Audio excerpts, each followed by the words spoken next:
Ladies and gentlemen, it's your boy Dinari here, host of the Youngbouls Podcast. And before we get started with this episode, I also want to let you guys know to make sure you guys go to YBPod.com, man. YBPod.com. It's everything Youngbouls Podcast all in one place.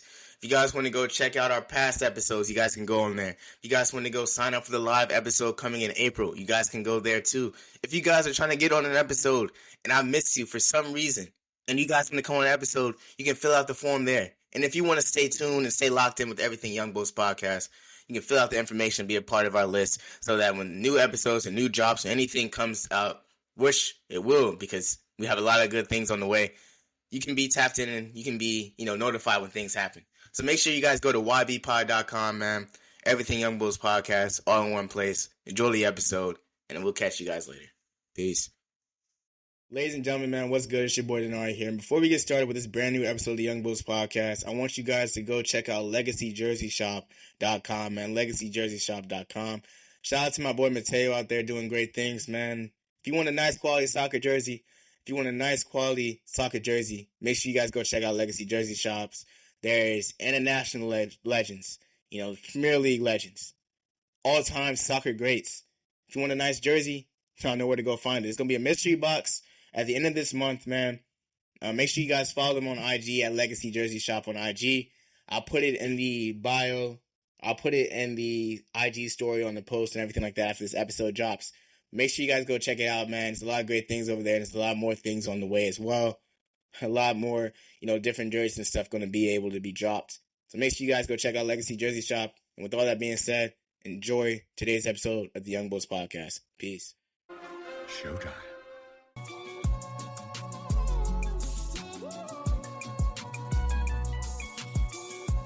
Bro, Chris Paul has better handles than AI.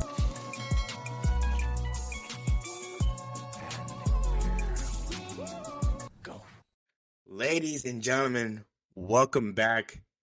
Brand new episode here, the Youngbouls Podcast. Man, it feels like it's been a minute since I've done one of these. Yes, we're live, man. College has been colleging. It feels good to be back, though. Brand new episode here. If you guys don't remember who I am with the sound of my voice, it's your boy Dinari here. And we have a lot of things to talk about. In this episode, man. Obviously, in the world of sports, a lot of things have been happening since the last episode. A lot of championships, some stupid trades have happened, a questionable All-Star weekend, and some music has dropped as well. So, we have a lot of things going on. But, I've been doing good, man. I just turned 21 a couple of weeks ago. Finally legal, so that's cool. But without further ado, man, let's get to it, man. So first things first, I want to give a shout out to the Philadelphia Eagles, man. They got the job done. They won the bowl. I've been hating on you guys all season. I've been hating all season on the fact that the Eagles, needed all of this to go to the bowl. And I always thought they were overrated, but they proved me wrong. They shut me up for good after this Super Bowl win. The absolute thrashing that they had against the Kansas City Chiefs, man. For starters, looking at it from the Chiefs' perspective, the Chiefs looked like they did not come to play at all. This game definitely reminded me of the Tampa Bay Buccaneers versus Kansas City Chiefs Super Bowl a couple years back. I'm pretty sure it was in 2021. I believe it was in 2021. But that's what the Super Bowl reminded me of. It was a clobbering. The Eagles showed that they were the best team on both sides of the ball, including special teams. And they made the Chiefs play their game of football. And Mahomes, it looked like throughout the whole game, he was in duress. He was making bad plays. The O-line was giving him no help whatsoever. And the Eagles defense just seemed like too much for him. And I feel like, honestly, when I'm looking back at this game, I feel like the thing that I feel like when I watched the game that was the major mood switch for the game, that Cooper DeJean pick, I feel like played a huge role in taking the game from what we thought was going to be like a closer game to it being an absolute blowout, man. It was 20-0 at halftime. It was the second largest Super Bowl lead, heading into halftime. And the first one, obviously, was 28-3. Now, luckily, the Eagles didn't choke this game away, but literally, if you remember, watching the third and fourth quarters and everything like that, especially being up here in Philadelphia, it was a slaughtering. It was a slaughtering. The Chiefs could not get nothing on the board, I believe, until like late in the fourth quarter. And for an Eagles team to respond like that against a Chiefs team that they saw 2 years ago in the bowl, in which that game was a whole lot closer, and showed how honestly inexperienced that Eagles team was in particular, how they were in the bowl. It was it was an amazing sight to see them being able to take control of this game and honestly just destroy a Chiefs team that was really looking to three-peat.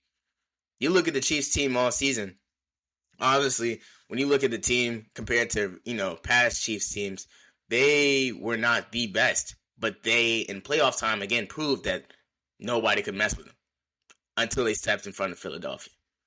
The Eagles, with Jalen Hurts, with that newfound hunger, he wanted. He was starving for the bowl, and he played like he was starving as well.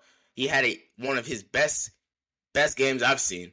He was making the Chiefs defense look silly. And he wasn't making plays throwing the ball. He was making plays using his feet. Saquon Barkley, he's been carrying the Eagles and basically like pretty much putting his stamp on this playoffs all throughout this championship run. Even with him having somewhat of an off game, he still was able to help out in ways that he could. And we saw players such as Devontae Smith coming up huge, A.J. Brown coming up huge, Goddard continuing to be a huge part of this Eagles offense, Jahan Dotson even making plays here and there. And again, kudos to the Eagles offensive line for being able to help out and just be the most dominant O-line that we've seen all season. And as we see it in this game, man, I can only just sit back and just say kudos to you guys, because even when the world was saying that the Eagles were going to lose this game, you guys continued to shut people up and you guys continued to do your thing. I didn't get to make it to the parade on Friday because I overslept, but from what I saw on, Instagram and everything like that, it was a sight to see.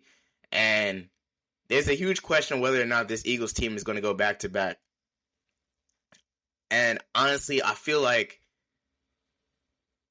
they could definitely do it, but I feel like it's going to be hard, but with teams, ramping up such as the Lions and, other teams in the NFC who are starving to even get, further than where they got to this year. You look at teams like the Commanders, you look at the Lions, you look at the Vikings, you look at the 49ers, who had an off season this year but could possibly be right back in that, Super Bowl conversation next year. It's going to be an interesting sight to see, man. And the Eagles will have a giant target on their back, and Hurts is going to be looked at next year to do exactly what he did this year, if not take it to a whole nother level, man.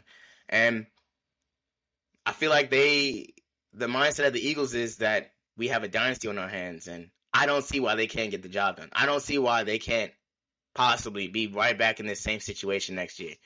Taking down the Chiefs team that's won back-to-back bowls is no easy feat. And taking down the Chiefs team in the playoffs is no easy feat. The Chiefs has only, up to this point, the Chiefs have only lost twice in the Super Bowl. One being to Tom Brady, another one being to Jalen Hurts. And before being in the Super Bowl, they have only lost twice in the championship round. And they've only lost, they only lost twice in the championship round since Mahomes has been in the league.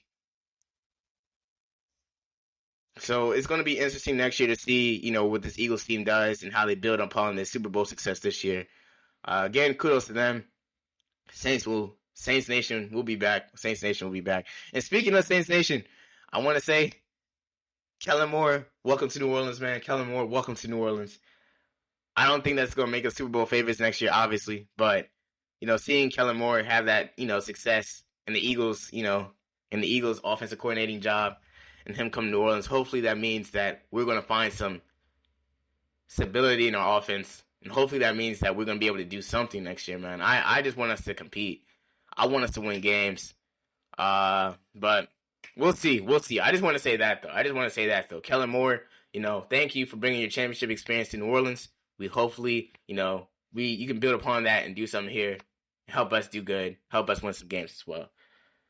But yeah, that's all I wanted to say about the Eagles Super Bowl. I didn't want to spend too much time on it. I'm not really a diehard Eagles fan, and honestly, I don't have much else to say about the team. But you got to give respect to where respect is due. the one thing I will say that, cracks me up about this whole thing was how the Cowboys basically, I forgot who said it. I don't know if it was Dak who said it or Micah Parsons, but one of those two said that, we're next. To which I replied, you can't be serious, man. And it goes back to the trope that I always say about when it comes to Dallas Cowboys fans. Cowboys fans, they always say that next year is their year and they're going to win the bowl. And I've been hearing the same thing since I've been born. My mom is a, huge Cowboys fan. Always been one. Every time we go into a new season, it's we're going to win the bowl this year. It's our year. We're going to do this. We're going to do that after a couple of wins. And every year it's the same result. There's no bowl. There's no championship. There's nothing. There's just a thank you fans for an outstanding season post. It's that we'll catch you guys next year. And we'll go back to OTAs and the whole cycle starts over again. So hearing Dak say that, man, obviously cracks me up because when you look at the NFC East, Dak's not even the best quarterback in this division. And one could say he's not even the second best quarterback in this division. I would say the way the NFC East is looking right now, if I had to do a QB ranking, I have Hurts, Jaden Daniels, Dak, and whoever's the quarterback for the Giants. I don't know who the quarterback's going to be for the Giants next year. I really don't. I don't care. But anyway, that's my QB rankings for the NFC East, man. But for them to say that they're next, as if this year was such a success for them, is hilarious to me. It's baffling. And I seriously feel like with the Cowboys, man, and just looking at the teams of the past, I finally believe that there's, their time of being a contender is done. You look at, since, they've had teams where they've just flat out, been disappointments. They've had teams where they've had a great regular season. They've had great success. They've won a lot of games. And then they come to the playoffs and they forget how to play. One season in particular is my freshman year of college. So 2 years ago when they played against the 49ers in the first round of the playoffs. And Dak was nowhere to be found. And Zeke was nowhere to be found. And there was a lot of questions about this whole Cowboys team after that playoff exit. The Cowboys have had a history of choking in the playoffs, and I seriously am just so tired of just hearing players and fans alike of the Cowboys talk about how this year is going to be their year and they're going to win games, they're going to do this, they're going to do that, and everything like that. And I just feel like they just need to face the facts and just go ahead and blow it up, man. They just need to go ahead and blow up the team they have and just go into a rebuild, man. Just embrace it. It's okay to be bad. I'm not saying it's okay. It's okay. Like, I'd much rather you guys go into a rebuilding phase now than sit up here and try to contend with a 30-plus-year-old Dak Prescott and try to win a ring with it. Because it's not going to work. It's not going to happen. Even looking at the team top to bottom, y'all don't even look like a championship team. Y'all talking about y'all next? Nah. Y'all good, man. Y'all good. Y'all next to go to Cancun. Y'all next flight for the Cancun is on the way. But y'all not next for that, man. So that's all I got to say about that. But let's move it on, man. We talked about the Eagles Super Bowl. But now it's time to talk about one of the dumbest trades that I have seen take place in the NBA during the middle of the season. That obviously, when you look at the trade, especially now that the trade has had some time to sit and just brew for a bit, it's probably one of the most one-sided trades I've ever seen. And if you have been living under a rock, I am talking about the Luka Doncic trade. The Luka Doncic trade. Now, the Luka Doncic trade, man, that happened on February 3rd is going to probably go down in a couple of years as one of the worst trades that we have seen in the National Basketball Association. And honestly, it's just one of those things where you don't know what you're doing. You don't know what you're doing. And when you look at it from the Mavs perspective, I don't understand. I don't get it. So, obviously, Luka Doncic and Maxi Kleber were traded away from the Mavericks. And I believe it was Marquise Morris, too. But they were traded away from the Mavericks for Max Christie and Anthony Davis and Jalen Hood-Schifino. He got traded to the Utah Jazz. Now, when you look at that trade on paper, obviously you're thinking two things. Number one, why in the world are you trading one of your best prospects since one could say it's probably the best prospect that the Mavs have had since Dirk. Biggest pull for the Mavericks, the guy who's been responsible for carrying you guys to championship appearances, playoff appearances, Luka legend in the bubble. What are we talking about? For a injury-prone Anthony Davis, who, mind you, literally in the first game that AD played as a Dallas Maverick, he went off, yes, but he got hurt. And now that I'm, looking more at this, Anthony Davis is going to be out for a couple of weeks because of an injury that he has. And the explanation about this trade that I heard was the fact that Luka, it was a conditioning problem, it was a weight problem, there was a lot of things. I don't care if Luka was 400 plus. If Luka could give me 30 plus a game, I'm not trading him for anybody. I do not care. And now, when you look at this Mavericks team, they're going to still have some success here and there, yes. But, how you got to look at it from this perspective. How long do you think Kyrie's going to be there when you have to deal with just him? Or sometimes not even just him, because he's going to be injured. We're going to be Max Christie and Klay Thompson against the rest of the guys. What are we talking about, man? And yes, Derek you have Lively, you have Gafford, both who are injured. But you're looking at this and you're like, you say that defense is going to win championships. You say that this trade is supposed to help you guys out in the front court and everything like that. But you don't make this sort of trade, man. And there was reports that were saying that the Mavericks were, doing this to dodge the fact that they're going to have to pay Luka that extension coming this summer. But it's just you just don't make those sort of trades, man. And Nico Harrison, the GM of the Mavericks, has gotten a lot of hate and scrutiny for making this sort of trade. Because just as anybody who trades away their best player, when you're in a session of trying to win now, you don't do things like that. You can't even make this trade on 2K, man. That's how boneheaded this trade was. If I went on NBA 2K right now and I tried to trade Luka away for Anthony Davis, it's going to say, you're asking me to trade one of my valuable assets for somebody that doesn't seem as valuable in return. I wish I was a fly on the wall and I heard Rob, I was in the room with Rob Pelinka when Nico Harrison called him and said, hey, man, we got a trade for you. I want to make a trade. Oh, you trying to trade? Who you want? I want Anthony Davis. Oh, man, that's what's up. You want AD? Yeah, I want AD. I mean, you gonna have to give me Luka to, for you to get AD. Yeah, I'll give you Luka. Yo, he serious? You're gonna give me Luka Doncic for Anthony Davis? Yeah, you just throw in, Max Christie, and it's a done deal. Yeah, absolutely. Thank you. I guess. Yeah, hopefully we see you in the playoffs this year. Yeah, I bet y'all see us in the playoffs.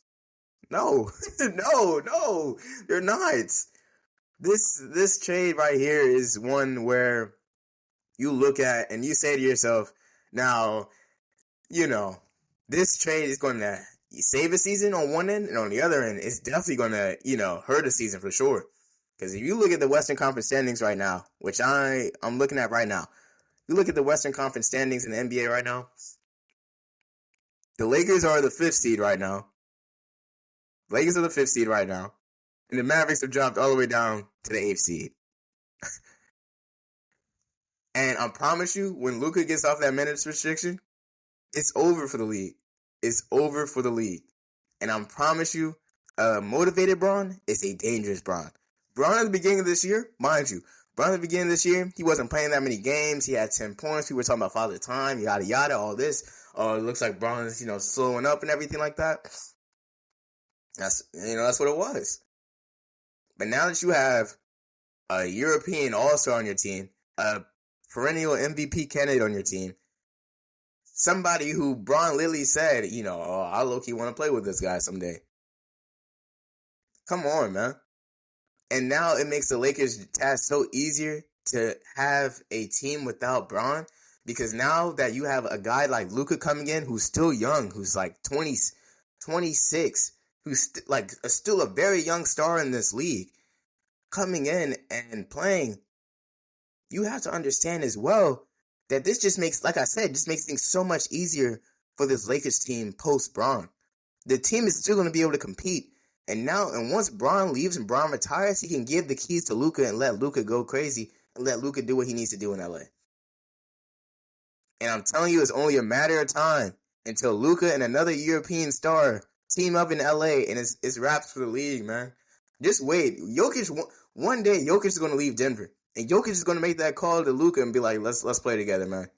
I'm telling you. And I'm looking forward to that, man. But like I said, man, you look at it from the Mavs perspective. It's I don't even know how to talk about, the Mavericks, man, because they just signed Moses Brown today, who's a 7-foot center, to a contract. But obviously you have injuries to Lively, you have injuries to Gafford. I can't even name the starting five for the Mavericks right now, man, outside of Kyrie and Klay Thompson. And it's just like, with the Mavericks, man, I don't understand what the whole premise of this trade is. If you want to shop Luka, I would have much rather you try doing that in the offseason than doing that while you're trying to currently compete for a championship. After you guys just got to the championship last year because of Luka and Kyrie and the team that y'all had last year, man. Which, mind you, nobody in the world expected you guys to make it that far last year. I'm just going to say it. But for you guys to do that during the middle of the season was completely ridiculous. And I feel like it was just nuts. It's just something like, again, you don't do. And it really makes people question whether or not you guys were smoking or you guys were completely sober when you guys made this sort of decision. So that's what I got to say about that. If you guys have any other thoughts about the trade, you guys think, in the grand scheme of things, it's a win-win, both teams are going to find success. No. That's like if I was a GM, man, for the Lakers, or if I was a GM for, trying to name another good team, for the Thunder, right? And I say, you know what? Let's go ahead and trade away Chet. Let's go ahead and trade away Shai Gilgeous-Alexander. Let's do that. We're going to win now. We're winning now, but we're going to trade away our MVP candidate. All right. This is the same Luka that dropped 70 points last year. The same Luka that had a 60, 20, and 10 game. Like, are we serious? Are we, like, even saying this out loud, it's so laughable to me because I'm like, there's no conceivable way that the Mavericks made this sort of trade, man. And again, it really just makes me wonder, what in the world are we doing as a team? Like, seriously, and if you saw the press conference with Nico Harrison and Jason Kidd, when he talked about this trade and he talked about what happened and tried to explain the rationale for making this trade, Jason Kidd literally in that press conference looked like he wanted to strangle Nico Harrison, which it's not even a crazy thing to do. It's not. Because I'm sitting here, how am I supposed to explain to the team, yo, we just traded away Luka, man? What? No, but don't worry, we still trying to compete for championships. We're going to try to win now and everything. No, we're not, coach. We're not. Because I'm telling you, those 30 points that Luka was providing you guys, that's going to be missed. Kyrie and AD would have been a nice duo maybe 5 years ago. Kyrie and AD now, I just don't see it, man. I don't see it. I don't see it working out as much as people think it's going to work out. As I stated before, Anthony Davis is injury prone. He finds a way to get injured. He's older now. He's not in his prime anymore. It's just going to be hard for this to work out, man. And then looking at it from Kyrie's standpoint, Kyrie left what he had going on in Brooklyn to come here to Dallas to hoop. And when him and Luka playing, it was so nice. It was cool. It was cool to see. But now without that, and you just have Klay and Christie and all this stuff, I mean, it's going to be interesting to see what it works out as. Obviously, the Mavericks play against the Lakers, I believe, next week, if I'm not mistaken. I believe they play them next week. They play them on February 25th. So that game will be interesting, considering the fact that I'm pretty sure Luka will be off a minutes restriction that game as well. So it's gonna be an interesting game to watch. But obviously, when you look at the two teams in the tail of 2 seasons, like the Lakers are definitely going to improve after this trade. The Mavericks are definitely going to continue to falter after this trade. And we're going to be looking at this trade at the end of the season, and we're going to be like, wow, Nico Harrison, you may need to be out of a job for this one. Not even a may, you will be out of a job after this, man. So, that's all I got to say about the Luka trade, man. Obviously, if you guys have more to say, feel free to, just hit up the inbox at YB and everything like that. But moving on, man, because we talked about the Mavs, trade. We talked about Luka. It brings me a lot of sadness to talk about this next topic, man. We in the world of basketball, but I can't go without talking about the NBA without talking about the state of my Sixers, man. Oh, my gosh, man.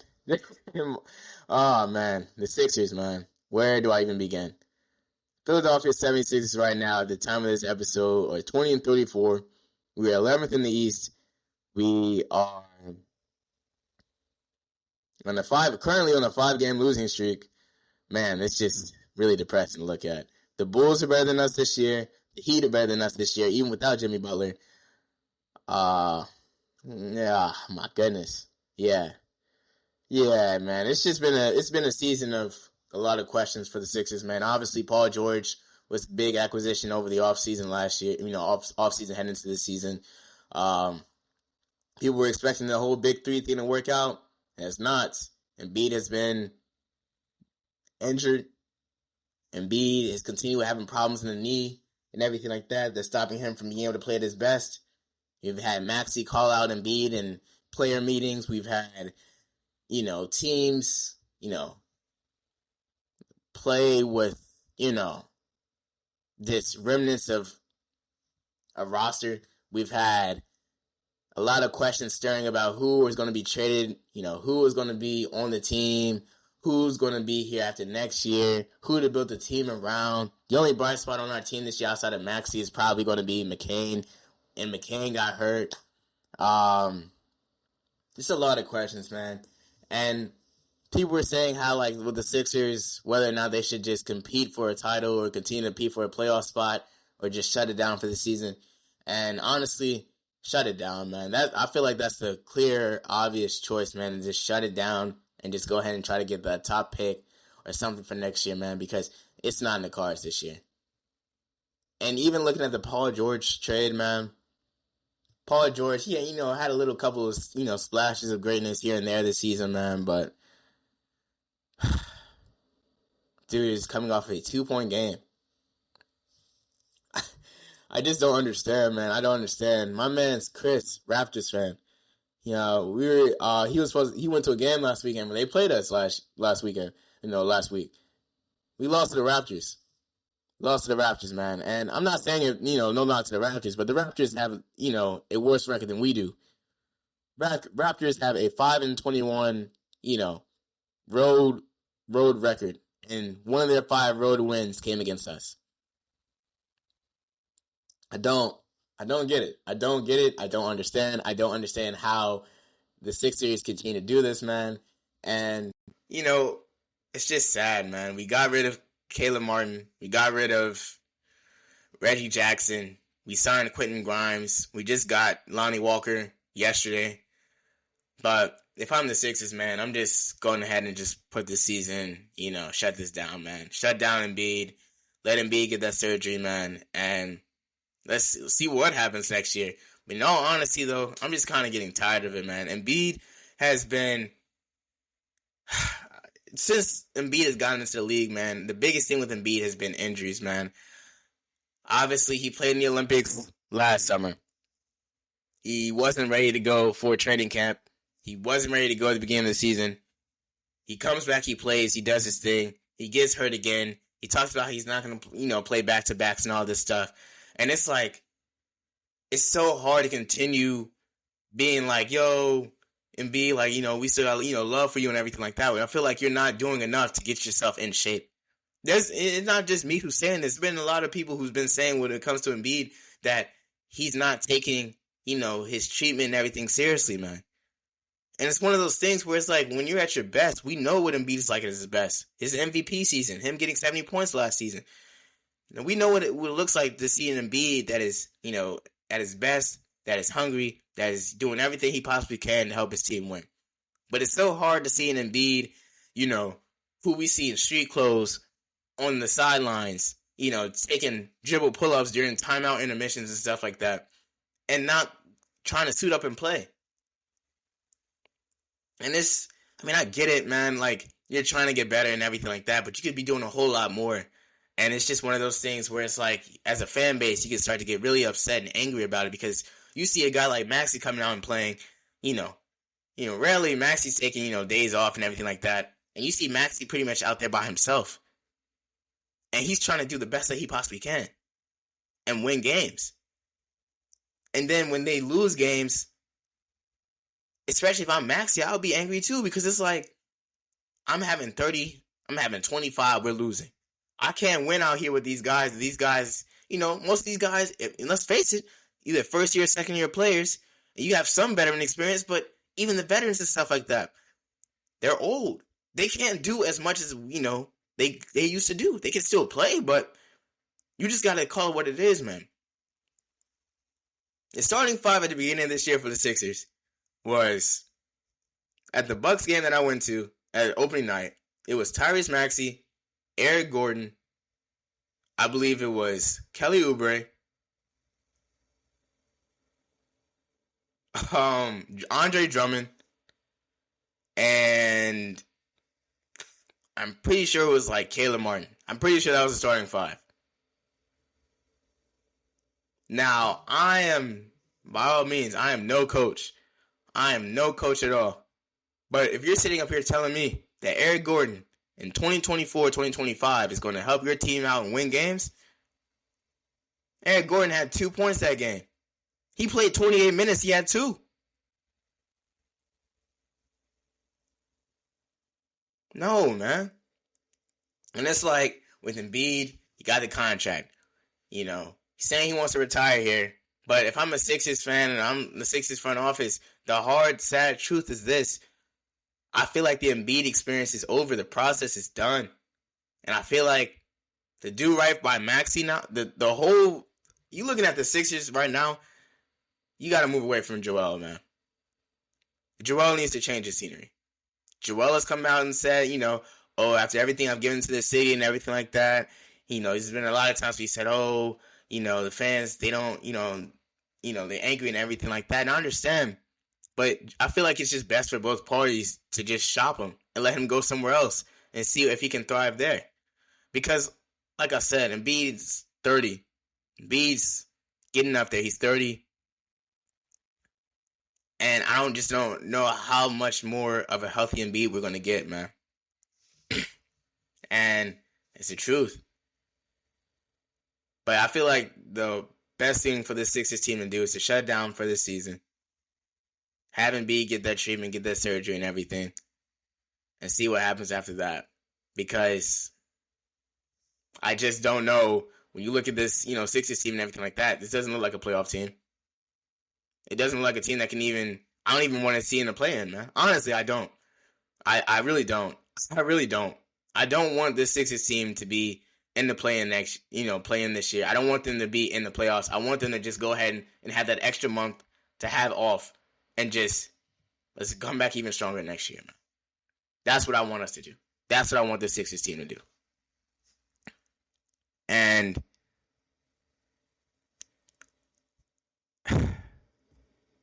I just feel for Nick Nurse as well, because with Nick Nurse, man, obviously he came to the Sixers last year to have us, help us win games, give us championship experience, all this stuff.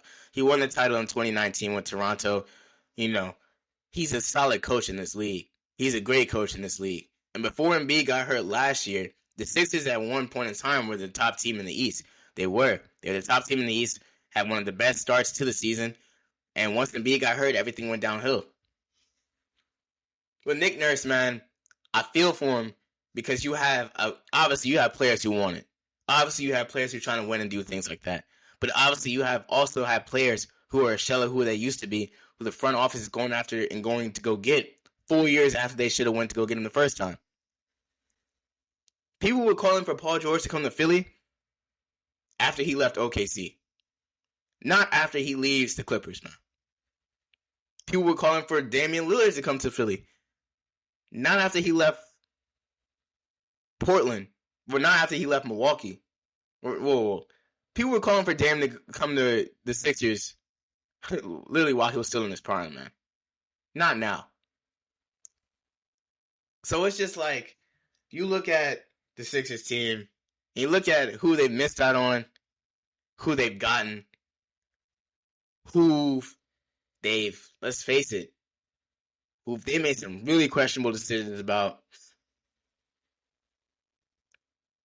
And it's just like, you don't know what to do, man. On the one hand, it was coaching with Doc. The other hand, it was the team with, Ben Simmons. And now you're looking at it being Embiid, what his status is, and all this other thing. So it's a whole interesting little cycle with Philly and the state of the Sixers, man. Hopefully they get things on the right track, because I, for one, would like to see the Sixers at least compete for a championship. But who knows? Maybe the peak for the Sixers, man, is them going to 7 against Boston and Tatum having 51. Maybe that's the best of the Sixers we're going to get. Because I'm looking at this team now, and even heading into this year, man, unless we get Cooper Flag or something, I don't see us doing anything special, man. I feel like it's going to be the same rinse and repeat cycle all over again. That's what I got to say about the Sixers, man. It's always tough to watch, man. It's always tough. I miss Ben Simmons, man. I was watching an hour-long highlight tape of Ben Simmons the other day, man. I almost shedded a tear, man. Man, Ben Simmons was something special when he was nice.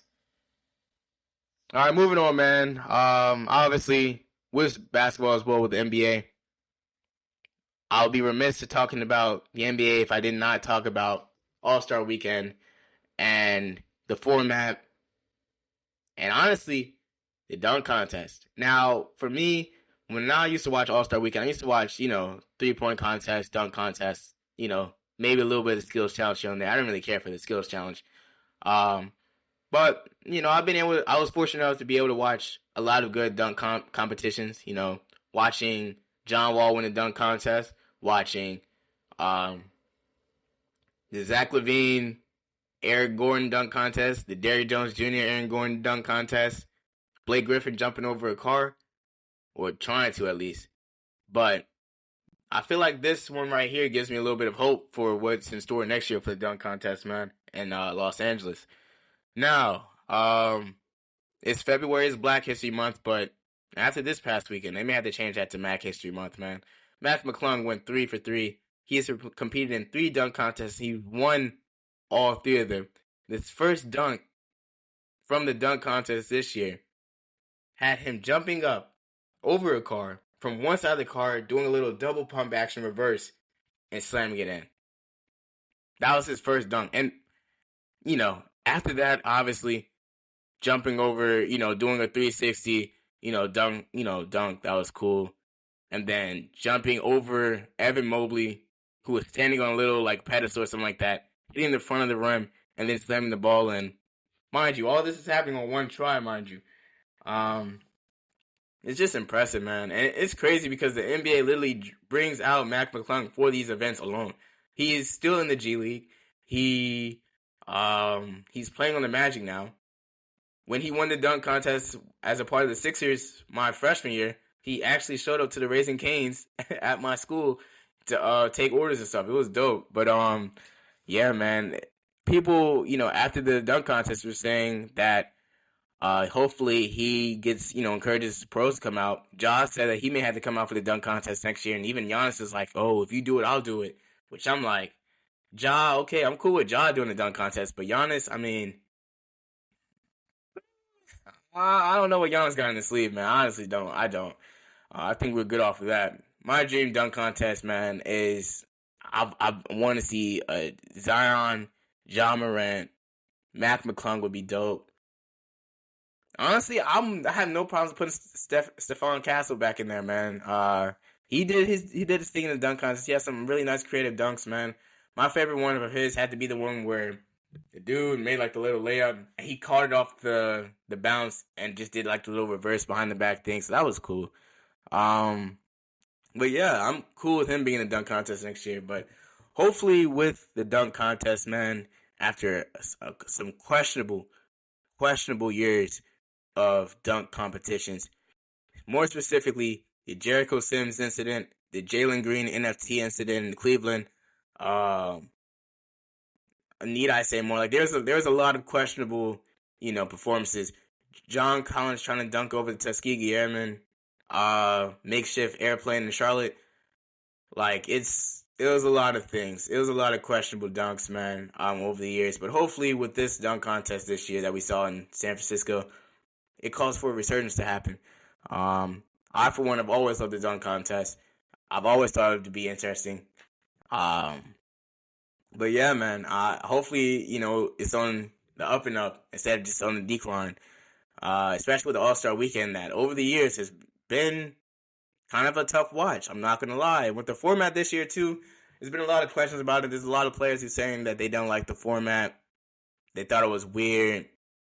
For one, I looked at it a little bit. I looked at the All-Star game a little bit.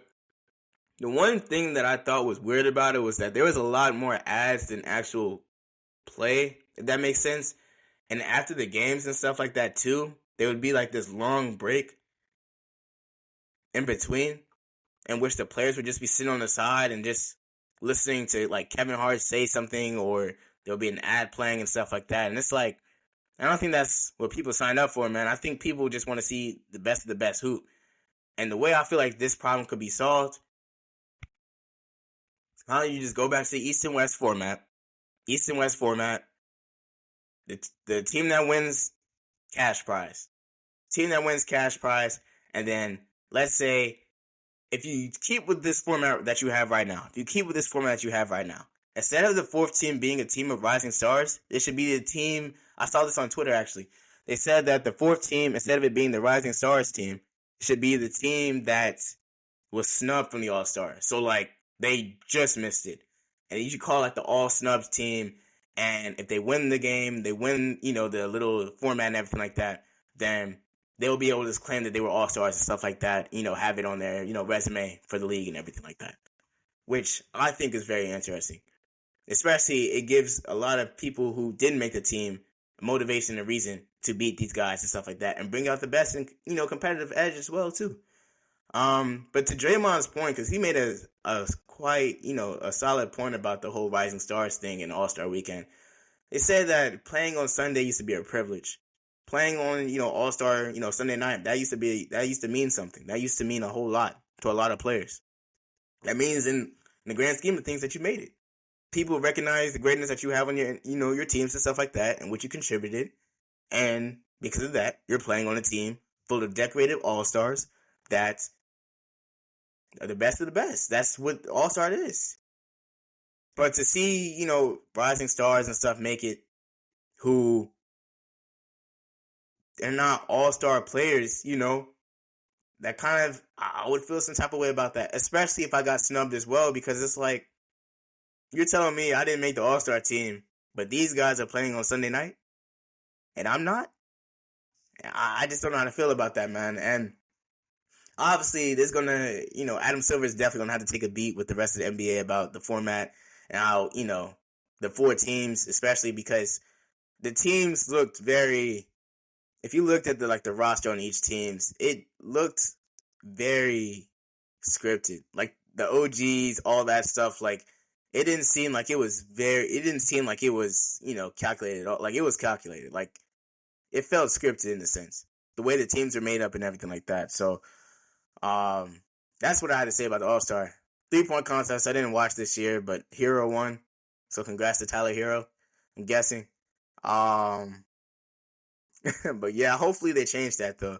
But for me, another thing about All-Star Weekend that I always thought it would be interesting to do is a 1v1 tournament at I forgot what league it is. It's called Unrivaled. Nafisa Collier, WNBA star, she started a league for WNBA athletes during the offseason and stuff like that called the Unrivaled, in which they have 3-on-3 teams and they, have games and stuff like that. And I don't know if it's during All-Star break or something like that for them, but they just had a 1v1 tournament where if you win, you get a cash prize.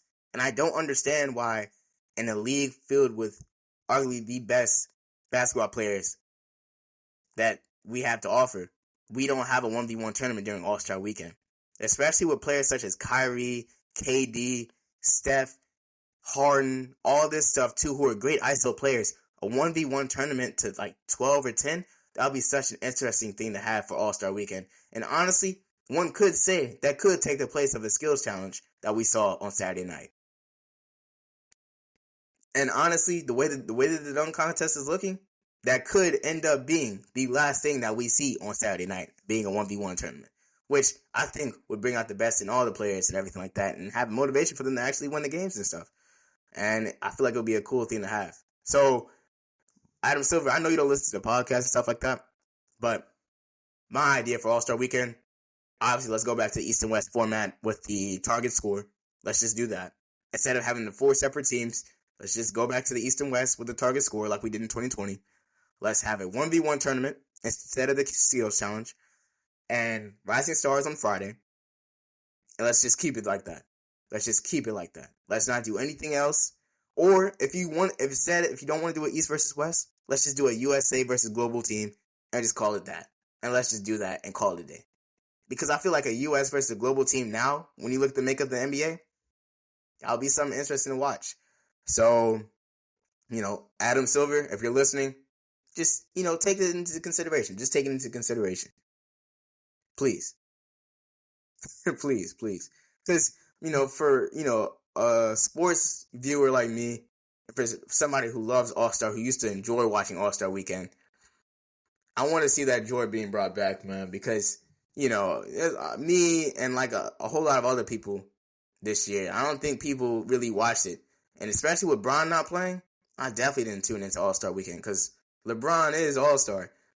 Yeah, Steph was hooping. Yeah, cool. But why would I watch Steph if Bron's not going to be there? So it's definitely one of those things too, man. But, just heading into the next year, hopefully they do some more, searching and just researching on what can work for All-Star Weekend to make this thing, what it used to be, man. Because the past couple of years for All-Star has been rough, and I wanted to get right back to, what it used to be and everything like that when I was little. So yeah, that's what I have to say. And lastly, man, lastly I want to say before I even end with All-Star, man, is give McClung a contract, man. Give him a chance to hoop in the league. I understand that, the great talent and everything like that, but if he's winning more doing this dunk contest than his actual earnings in the, G League and stuff like that, man. So give him a chance to hoop. That's all I want, man. That's all I want to see. I want to see him called up and play. He can contribute to one team. There's no way you're telling me there's not one team that McClung can hoop on right now that he can actually play substantially in, man. Give him a chance in the NBA. Give him a chance in the league, man. I'm tired of just seeing him on Saturday night. I want to see him, play on a Sunday showcase type game. All right, and lastly, man, we're gonna round out this episode, man, with my opinions on the Drake album. Party Next Door that he dropped last week.